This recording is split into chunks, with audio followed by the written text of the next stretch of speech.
happy from within.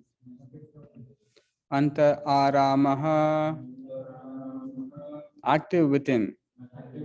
Tatha, as well as. Anta jyotihi, aiming within. Eva, certainly. Yaha, anyone. Saha, he. Yogi, mystic. Brahma nirvanam, liberated in the supreme. Brahma bhutaha, self-realized. Adhigachati, attains. Translation and purport by His Divine Grace A.C. Bhaktivedanta Swami Srila Prabhupada.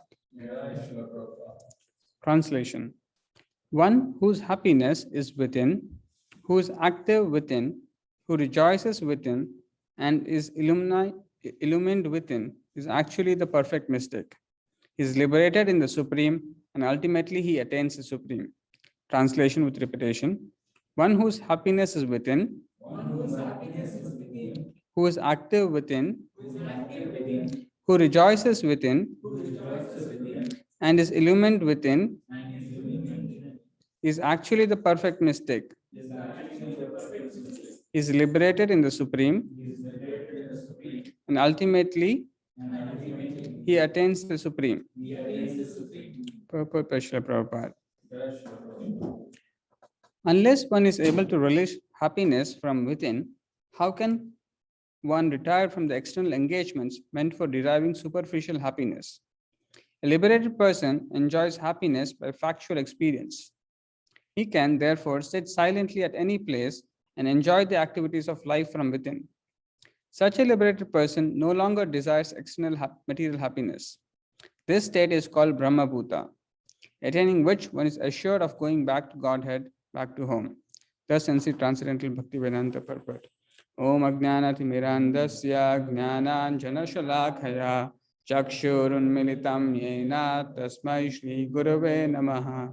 Namo Vishnu Padaya Krishna Presthaya Bhutale Srimate Bhakti Vedanta Swami Niti Namine Namaste Saraswate Deve Gauravani Pracharine Nirvishesha Shunyavadi Pashyata Deshatarine Jai Shri Krishna Chaitanya Prabhu Nityananda Shri Advaita Gadadhara Shri Vasadi Gaura Bhakta Vrinda Hare Krishna Krishna Krishna Hare Hare Hare Rama Rama Rama Hare Hare.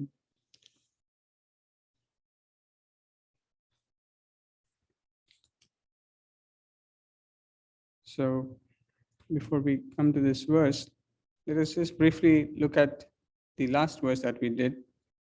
So it was Shaknoti iheva yaha shodum prak sharira vimokshanat kama krodhodbhavam vegam sayukta sa sukhi naraha. So this verse was explaining as who can be actually happy in this world and who is a yogi. So here it was mentioned that one who is able to tolerate the urges of the material senses. Shodum means to tolerate the urges of the senses and check the forces of desire and anger. Kama, krodha, bhavam, vegam. So one who is able to tolerate the urges of material senses and check the force of desire and anger, he is a yogi and is happy in this world. Continuing this discussion of who is actually a yogi and who can be actually happy, this verse, today's verse, is continuing the similar concept. And here it is being said, who is actually a perfect mystic? What characterizes a perfect yogi? So yogi, and here it is being mentioned that there are three characteristics which are being mentioned, which characterizes a perfect mystic. It is being said here, the characteristic of perfect mystic is that he is antaha sukhaha. So he's happy from within. So one who is experiencing happy within is not looking for anything external. That is the first characteristic of a perfect mystic or a yogi. Antar aramas. So he is active within. He is not trying to actively work for something external, but rather he's working on his own self. Tatha antar jyotir, and he's aiming within. He is illumined within. So these are the characteristics of a perfect mystic, of a perfect yogi. And what happens to a perfect yogi or a perfect mystic? It is being said that he attains the stage of Brahma Bhuta, or he is, and ultimately attains the Supreme, and he is liberated in the Supreme. So Brahma Nirvanam, which is he is liberated in the Supreme, and Brahma Bhuta, that is he is self-realized or he attains the Supreme. So these are some of the characteristics of a person who is perfect mystic. So Prabhupada, in the very beginning of the purport, starts explaining this concept of anta sukhaha. So let us try to look this aspect of what does this word anta sukha means. So Prabhupada is translating in the word-to-word meaning as one happy from within. So as we see, anandamaya abhyasat. So every living entity is by nature is full of happiness, full of bliss, ananda. But as soon as the living entity comes in contact with the material nature, one is not experiencing one's true self. And therefore, in the conditioned state of being, one is conditioned to believe that the happiness comes from an external source. That is, the happiness is not present within us, but rather happiness is found by chasing some goals, some material goals, maybe like some fame, some money, some wealth, some beauty, or some sort of an external engagement, social engagements, like having a relationship with someone, having a family and taking care of them. So the kinds of happiness that we assume that we get is from an external source, which is not within us.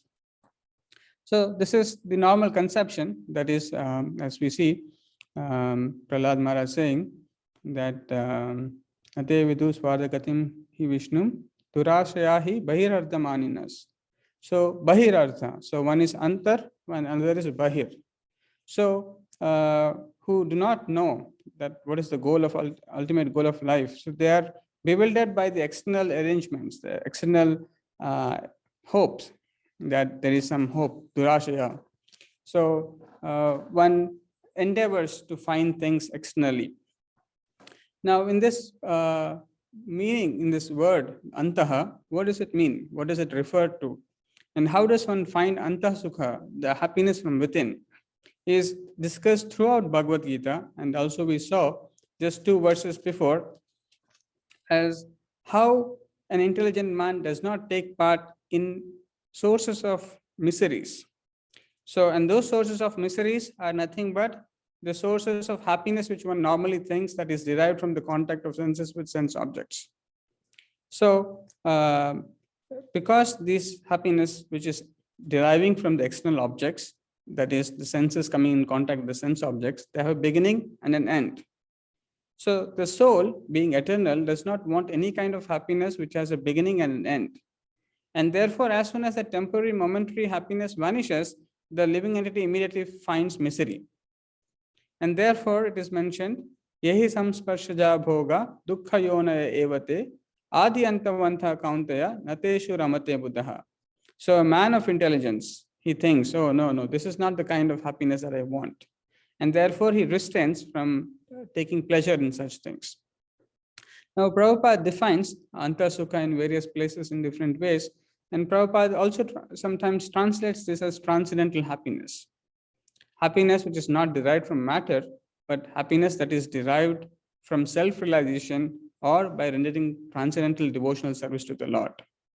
So most often Prabhupada would explain the anta sukha as something that is obtained from one's engagement in transcendental loving service to the Supreme Lord. So it is important to recognize that Prabhupada in the very beginning of the purport says, unless one is able to relish happiness from within, how can one retire from the external engagements meant for deriving superficial happiness? So these characteristics that are being mentioned here are very important for us to take a note, because it will help us to understand where are we standing. Are we taking enough happiness from our spiritual engagements? Are we satisfied from the spiritual activities that we are doing? So to the extent we are not satisfied and happy and engaging properly ourselves in the spiritual activities, the taste and the possibility of our senses engaging with external engagements is always there. And unless we are not fully satisfied with him, completely engaging all our senses. Just yesterday we had wonderful 2-hour Harinam Sankirtana. So as long as we are fully engaged in devotional service, we are not very much bothered about the external world. We're not engaging ourselves in any ways with the external world. But as soon as we have some time, then we immediately start in multiple ways engaging with the external world, which is not necessary for us. There is a certain need of engagement, but beyond that, there is no necessity. But when there is no sufficient engagement in activities of spiritual life, we automatically tend to go towards external engagements. Now, this is also mentioned in Bhagavad Gita as how one can give up this external engagement or the happiness that is derived from external objects. So it is said, Vishaya vinivartante niraharasya dehinaha rasavarjam rasoapi asya param drishva nivartate. So here Lord Krishna is giving instruction as how one can give up this lower taste, this external engagements. How that engagement, so here it's being said, the embodied soul may be restricted from sense enjoyment, though the taste for sense object remains. But ceasing such engagements by experiencing a higher taste is fixed in consciousness. So it is being said here that unless rasavarjam rasoapi asya, so unless one is not situated in transcendental platform, unless one is not deriving happiness from spiritual activities, unless one is not experiencing the joy of devotional service, one will not be able to give up the lower taste, because that hankering for the taste still remains. Although for some time one may be able to give it up, but then again there appears to be some sort of a taste being there. So this process of artificially trying to abstain from the external engagements, is not possible. That's the very unique aspect of Bhakti Yoga, that Srila Prabhupada has given us various engagements so that we can establish our activities in such a way so that we get transcendental happiness. And at the same time, we also stay away from the lower external engagements or material engagements. And in this purport, Prabhupada gives the example that the process of restricting from sense enjoyment by rules and regulations is something like restricting a deceased person from certain types of eatables. The patient, however, neither likes such restrictions nor loses his taste for eatables. So just like a patient, somehow or the other, if he's forced not to eat certain things, but his taste has not gone away yet. So as soon as he gets an opportunity, he wants to eat those things which he likes. The taste for those things which are restrictive, which are not very good, is not gone away. Similarly, Prabhupada says that the various methods of spiritual realization sometimes people follow. Even sometimes people take a 1 month vow of worshipping some demigod, and they do a lot of austerities for 1 month, and they climb hill, they do various things. And as soon as that 1 month austerity is done, they engage in all kinds of sinful activities. So this process of bhoga and tyaga is very temporary. It cannot last. If one really wants to give up these external engagements, then the process that is recommended is that one who has tasted the bliss of rendering transcendental devotional service to the Lord Shri Krishna. Only one who has experienced that bliss of being engaged completely in the service of the Lord, he naturally feels distaste for all other kinds of happiness. As we were also discussing a few weeks ago, that the highest happiness that one derives in the material world is sex happiness, the happiness that is derived from sex. But as we see how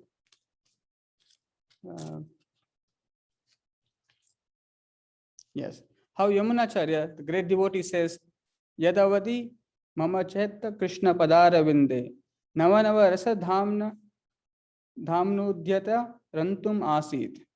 So navanava rasa. So this taste of spiritual life is such that one can experience newer and newer taste. Unlike the material world, which is punascharvita charvananam, where one cannot really experience the newer and newer taste. The Krishna consciousness is such that one can experience the newer and newer transcendental pleasures, because of which one naturally detests the lower tastes of various kinds of material happiness. And this is also, again and again, Prabhupada repeats this concept. I'll come to that again in a few slides, about how this is a test in our devotional life. To the degree that we are away from material enjoyment and from the material attachment, that is the sign of our advancement. And this is something very important for us to recognize as how much we are progressing in the path of yoga or devotional service. The second aspect that is being mentioned is that a yogi, a perfect mystic, is anta aramaha. So he's active within. So again, as we see in the second chapter of Bhagavad Gita, there is another verse which talks about one who is active in one way and one who is active in another way. So this represents like the day and night. So for some, so the verse says, Ya nisha sarva bhutanam tasyam jagrati samyami yasyam jagrati bhutani sa nisha pashyato munehe. So here it is being said, Ya nisha sarva bhutanam. So what is night for all the living entities? That is the time for wakefulness for samyami, the yogi, self-controlled.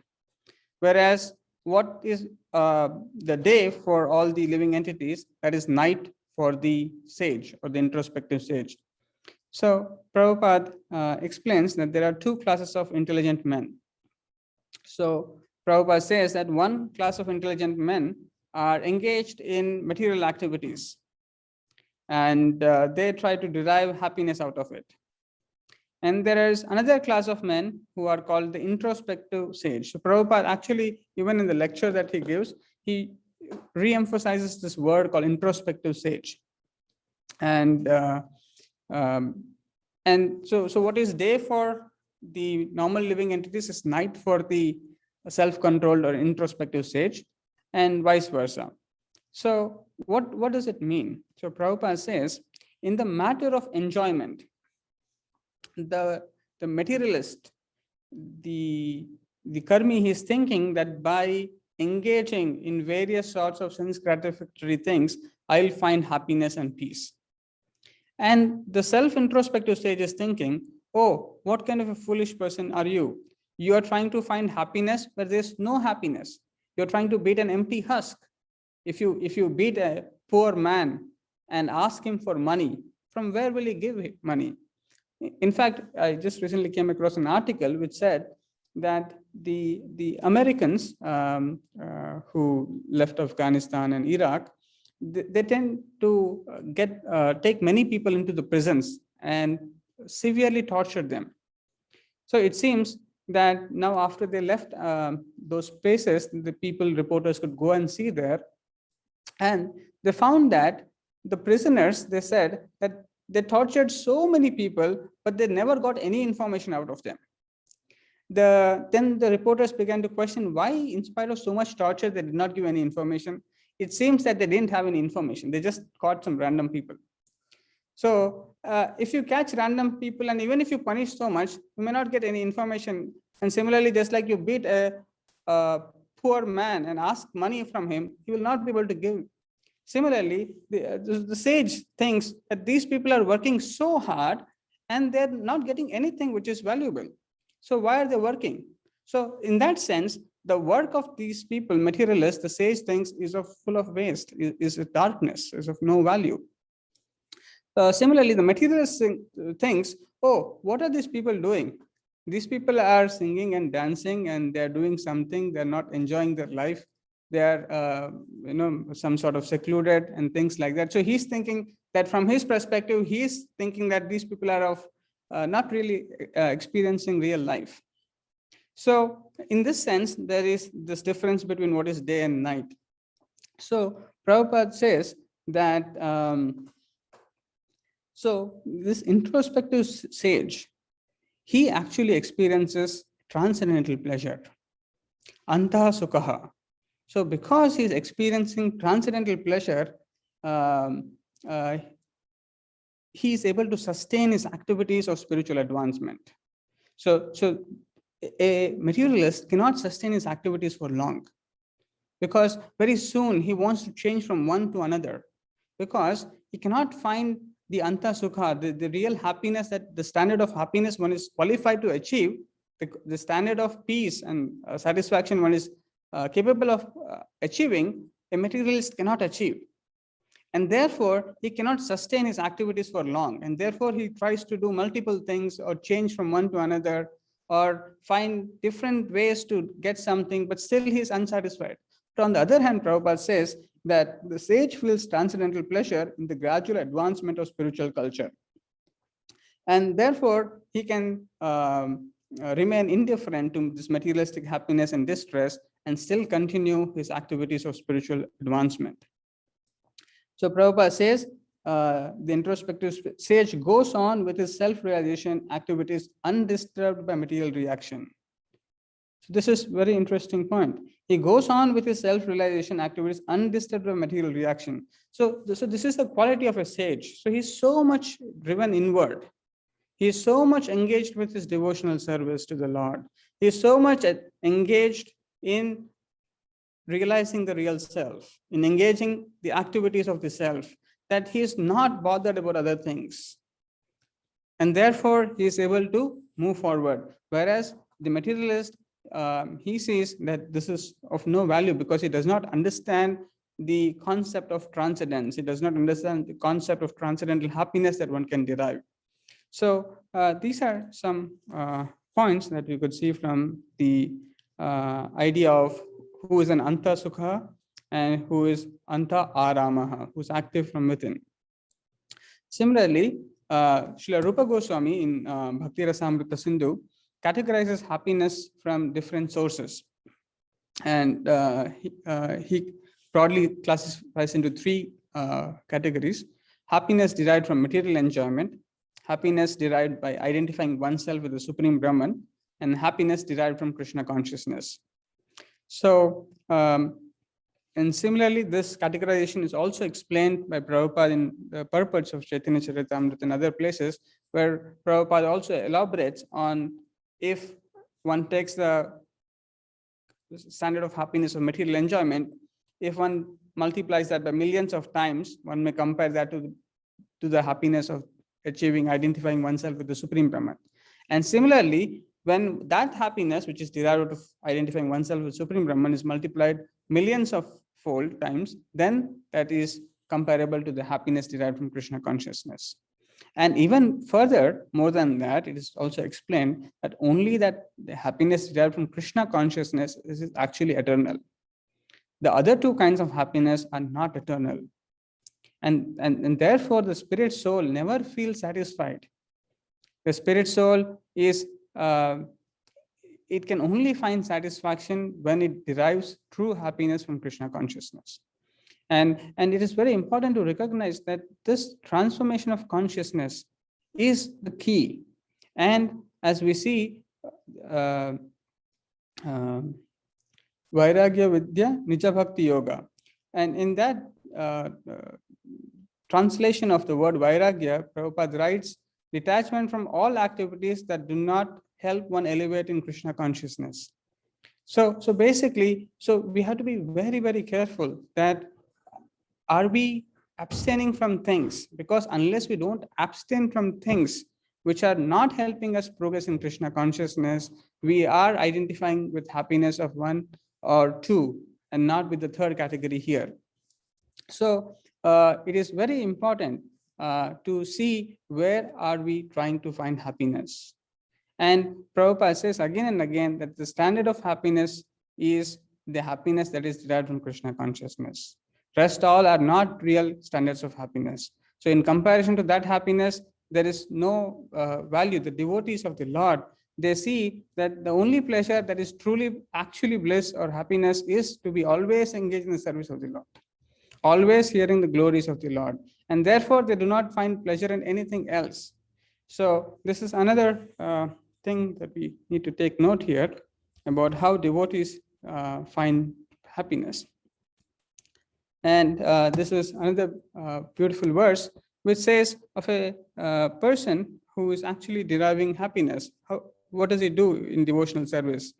So, bhakti pareshanubhavo viraktir anyatra chaishatrika eka kalaha prapadya manasya yathashnatah shyus tushti pushti shud apayo nughasam. So this verse says that devotion or direct experience of the Supreme Lord and detachment from other things, these three occur simultaneously for one who has taken shelter of the Supreme Personality of Godhead. In the same way that pleasure, nourishment, and relief from hunger come simultaneously and increasingly with each bite for a person engaged in eating. So basically what this verse is saying is that bhakti, that is devotion, pareshanubhava, the direct experience of the Lord, and virakti, that is detachment. So these are three things which are being compared to three things in the end. So bhakti is compared with tushti. So tushti means satisfaction. So just like when one engages in bhakti, one derives pleasure. So similarly, one can derive satisfaction when one is eating good food stuff. So then it is said pareshanubhava. So when one experiences the Supreme Lord, then it is compared to pushti, which is nourishment. So just like when one takes food, one gets nourished. Similarly, for a devotee, the nourishment is the experience of the Supreme Personality of Godhead. And just like when one is engaged in devotional service of the Lord, one develops virakti. Virakti means detachment. So when one is experiencing the transcendental bliss in the service of the Supreme Lord, he sees everything else is of so insignificance. So he naturally develops virakti. Similarly, it is said here that one who is eating, so for example, one is very, very hungry and one is eating. So when one is very, very hungry and one is eating something which is tasty, his attention does not go to anything else. He is busy eating. He doesn't bother about any other activities. And similarly, a person who's experiencing happiness in devotional life, he will not desire to experience anything else. So Shuddha Apayo, that is cessation of hunger. So he's no more hungry, he's no more interested. So if he's fully satisfied with food, he's not even interested in other activities, he's no more interested in food also. Similarly, one who's fully satisfied with devotional service is not interested in anything material, is not interested in anything else except from serving the Supreme Lord Shri Krishna. So this verse, Prabhupada again and again says, this is the test that we all have, that whether are we deriving sufficient happiness from rendering devotional service. In that case, we will develop natural detachment for things other than Krishna. We will naturally find self-satisfaction. Prabhupada says, just like when a hungry man eats a morsel of food, he becomes satisfied. He does not need external certification to tell whether he's satisfied or not. Similarly, a person who is actually engaged in devotional service is completely satisfied. Just like the Supreme Lord is satisfied, his devotees are also completely satisfied. And that is possible because of the devotee engaging in service of the supremely self-satisfied Supreme Lord. Until unless one does not engage in the service of the Supreme Self-Satisfied Lord, one cannot find true satisfaction. And therefore, we can see again and again in Srimad Bhagavatam, this word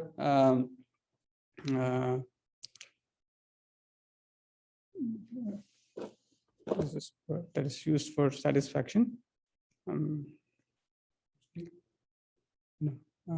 Savai pumsan paro dharma yatho bhakti adoksache aheduki pratyata atma suprasidati. Suprasidati. So the word suprasidati, the satisfaction, again and again, whenever it is referred, it refers to the point that only when engaged in devotional service, one can actually find devotional service, the Supreme Personality of Godhead. Only then one can find suprasidati. There is no other way to find the suprasidati. So this is an important principle. And Prabhupada also says that one who is very eager to attend Mangalarti, who is feeling, yes, I must enthusiastically go and attend, he is actually spiritually advanced. Prabhupada says that one who is transcendently experiencing bliss and enthusiastic to do devotional service, he is actually deriving happiness from the transcendental service of the Lord. And it is important to also see that how the real devotees, what do they treasure? And as we see in the story of a poor Brahmana who was praying to Lord Shiva for benediction. And because his wife was asking him to, because they are poor, the wife wanted something more opulent, so he prays and then he asks for a touchstone. And then Lord Shiva guides him to go to Sanatana Goswami, who is in the, near Madan Mohan temple, in the garden there, and he had a touchstone. So when this poor Brahmana approaches Sanatana Goswami and he asks that Lord Shiva asked me to come here and ask you for the touchstone, Sanatana Goswami, without any hesitation, he immediately gives away the touchstone. And this Brahmana, he takes the touchstone with him, being very happy that anything that touched by this touchstone, the iron would become gold, and he can become very rich and very happy. So when he goes back home, his wife thinks, and she asks, how come Sanatana Goswami could give you this touchstone so easily? If this is so valuable, why would he put it in the garbage and you would collect it from there? There must be something else that is more precious with Sanatana Goswami that you should go and collect. And therefore, the Brahmana goes back again to Sanatana Goswami and he asks him that what is the reason that you could give it so easily, that you kept this touchstone in the garbage and not with you. And then Sanatana Goswami says that first, if you throw this in Yamuna river, this touchstone, then I will give you what is greater than this. And then when he comes back, Sanatana Goswami tells him to chant the Maha Mantra, that is Hare Krishna, Krishna Krishna, Hare Hare, Hare Rama, Rama Rama, Hare Hare. So Sanatana Goswami is giving the real touchstone, the real Nama Chintamani, Krishna's. So this, the holy name of the Lord is the real treasure, is the real touchstone by which everything else can be obtained. And the pure devotees only treasure the Lord, His holy name, His activities, and they are always immersed in this. And they do not try to do anything else and derive any other happiness from any other activities. And this pastime of Sanatana Goswami and the Brahmana is so significant. The Goswamis, they would just live under trees, but yet they were completely satisfied. They were completely happy. They were completely enthusiastic, doing just sleeping for a couple of hours and engaged continuously in service of the Lord. That is because they have something much, much higher than others. And therefore, even without having so-called external possessions, they could lead a wonderful, blissful life, engaged always in the transcendental service of the Lord. And further, Prabhupada says in the purport that a liberated person enjoys happiness by factual experience. He can therefore sit silently at any place and enjoy the activities of life from within. This is another important aspect that Prabhupada mentions, that a person who is not liberated, a person who is not spiritually experiencing happiness, how he experiences happiness. Prabhupada says in another place that he experiences happiness in dreams. So Prabhupada says that he thinks that maybe when I'll earn that money, I'll be happy. Or maybe when I get that position, I'll be happy. Or maybe when I do something else, I'll be happy. So Prabhupada says that a person who is not actually liberated, he cannot experience factual happiness.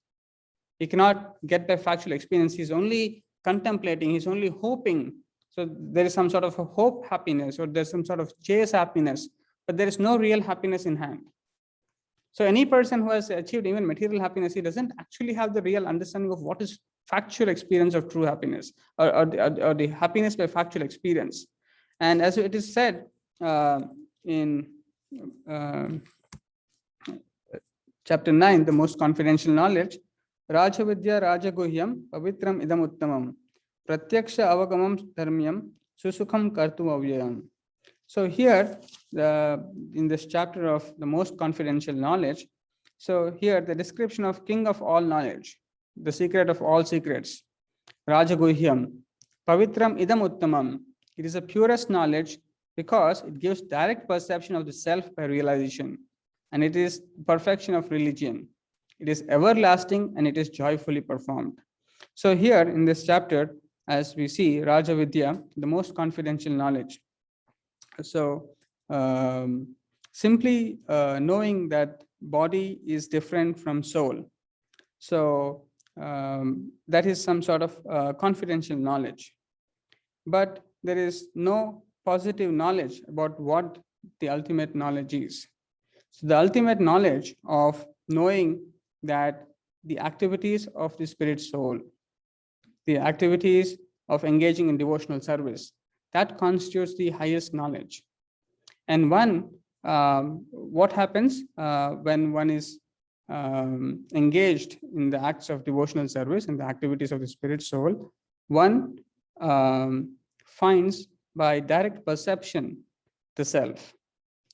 And as soon as one finds the self, one becomes immediately happy.